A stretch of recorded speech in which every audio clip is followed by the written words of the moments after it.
This is going to sound strange, but hear me out. When I was in high school, there was a guy who convinced everyone he wasn't exactly human. To this day, I feel uneasy even writing his name, so let's just call him Derek.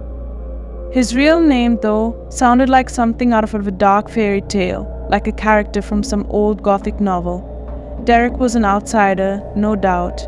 He had this odd, vacant look in his eyes that made people, even teachers, uncomfortable.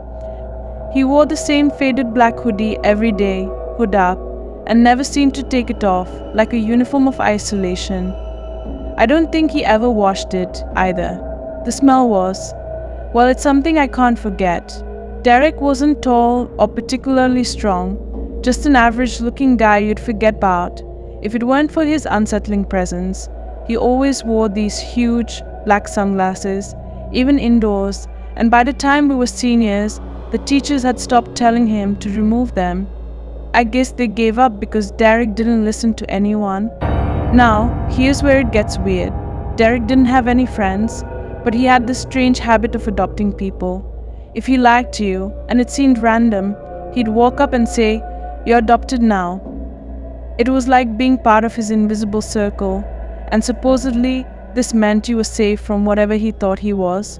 At the time, we all thought it was just some creepy game, but for the few of us he adopted, it started to feel like something darker. I was one of the unlucky ones. Looking back, I'm pretty sure it was because Derek had a crush on me. Another girl, my friend Naomi, had also been adopted. Derek's crush on her was even more obvious, and it made things feel even weirder. One afternoon, I was hanging out with Naomi and a couple of other friends, Jake and Emily, behind a school near the old baseball field. We were just messing around, talking about nothing important, when the conversation shifted to Derek. Jake was teasing Naomi about how Derek was always staring at her, and we all started laughing about it. We had a nickname for Derek because using his real name just felt wrong. But this time, Emily slipped up and used his real name. The moment she said it the third time, something shifted in the air.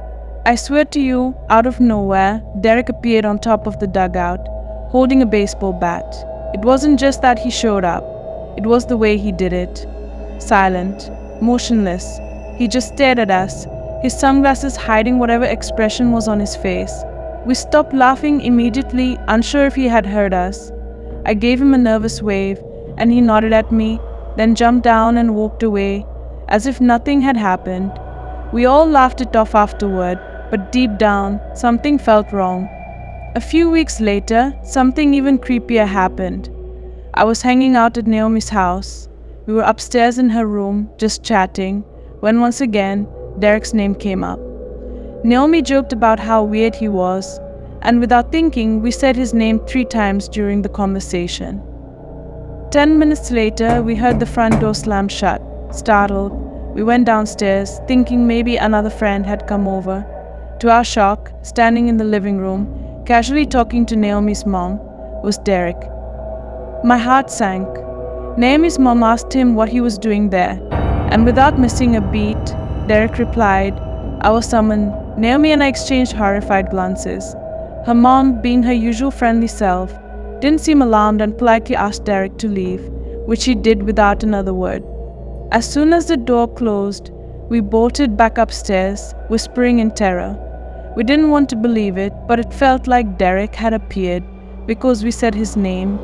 By the next day, our whole group knew about the incident, and we all made a pact. Never say Derek's name 3 times again. For a while, things were quiet. No strange encounters, no unexpected appearances. I began to convince myself it was just a series of bizarre coincidences, but then one night everything changed. My friends and I were hanging out at Jake's house. It was a normal evening. We were on his back porch, just joking around. Of course, the conversation turned to Derek again, and we warned Jake not to say his name 3 times. Jake, always the skeptic, laughed it off and deliberately said Derek's name 3 times, mocking us.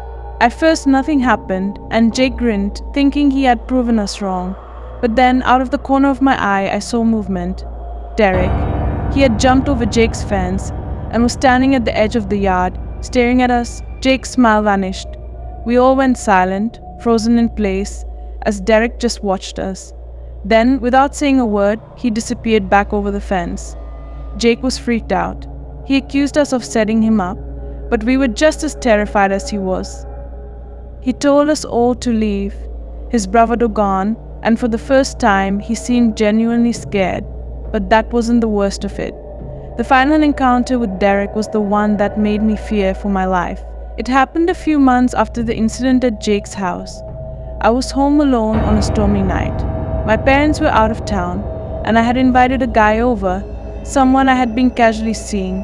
We were in my room, watching the rain pour outside when the conversation somehow drifted to Derek. I told him the whole story, about the strange occurrences and the way Derek always showed up when his name was said. He laughed, of course, and then, despite my begging, he screamed Derek's name 3 times at the top of his lungs. Instantly, the storm outside intensified. Thunder cracked so loud I jumped, and then lightning lit up the sky. I ran to the window and froze. Standing in the driveway, staring up at my window, was a figure. It was hard to see through the rain, but I knew it was him, Derek. I panicked. I ran downstairs, making sure every door and window was locked. But as I peered out the front door, there he was, standing in my yard, not moving. I started yelling, "I'm adopted, I'm adopted, I'm adopted," hoping that would somehow protect me, though deep down I knew it wouldn't. After what felt like forever, Derek was gone. The storm raged on, but the figure had disappeared into the night. The next morning, when I finally had the courage to check the yard, I found something disturbing: a hoodie. Derek's hoodie, lying in the corner of my backyard. Wrapped inside were some of my things, items I thought I had lost. I don't know how he got them or why he left them there, but I was too scared to think straight. After that, Derek never came back to school. He vanished just like he had always appeared, without warning.